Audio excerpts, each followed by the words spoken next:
4 குழந்தைங்க 3 பெரியவங்களை வந்து தூக்கிட்டு 4 குழந்தைங்க 7 பெரியவங்க. ஆமா எல்லாம் கரண்ட் ஆஃப் பண்ணி மிதிச்சு கொண்டிருக்கிறாங்க அங்கேயே. ஆமாங்க. ஆமா அவங்களுக்கு வந்து டைம் சொல்றாங்க பள்ளி தமிழ் தூக்க பார்ப்பாங்களா, தூக்கில இருந்தாலும் வயிற்றுல மிதிக்கிறாங்க, போட்டு கைகால மிதிக்கிறாங்க.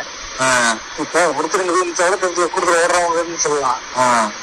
அவங்க எப்படி மிதிக்கிறாங்க வேணுன்ட்டே ஒருத்தருக்கு அந்த கூட்டத்துக்குள்ள ஓடி மிதிக்கிறது வேற, வேணுன்ட்டே கொலை பண்ற நோக்கத்துக்கு மிதிக்கிறது வேற இல்ல. பார்க்கும்போதே தெரியும்ல. அதான் பாவம் பாட்டி. யாரோட இடமே செந்தில் பாலாஜி தான். செந்தில் பாலாஜி அவனோட அதிகாரத்தை காமிக்கிறதுக்கு இப்படி எல்லாமா பண்றது எதுக்கு என்ன பண்ணுவீங்க தெரியல. எப்படி பண்ணுவோம் பண்ணுவீங்க.